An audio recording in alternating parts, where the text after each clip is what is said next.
sana kuona jinsi kitakavyoteguliwa.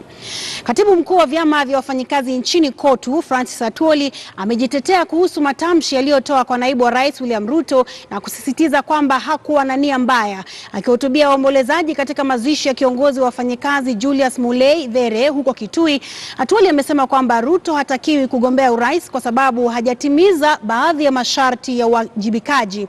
Ameongeza kwamba Ruto ndiye aliyependekeza waajiriwa wakati wa 1.5% ili kukidhi mahitaji ya serikali ya kujenga makazi kwa umma. Hii mambo ya 1.5, mimi na Reverend Joel Kandiechb tulikuwa kule State House wakati walipokuwa wana introduce hiyo, na tuka advise government it will not be easy kwa ajili wananchi hawana pesa, na president alikuwa anataka 0.5. Mtu alipropose 1.5 at that time was Deputy President William Ruto. Mathayo 6 mstari wa 35 ndio nataka kujibu naye Atwoli.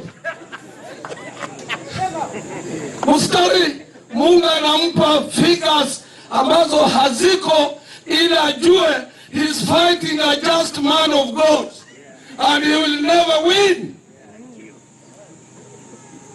Sijasema atakufa. Na ni nani hata kufa? Mlea amekufa, Atwoli atakufa. And I didn't say he will die.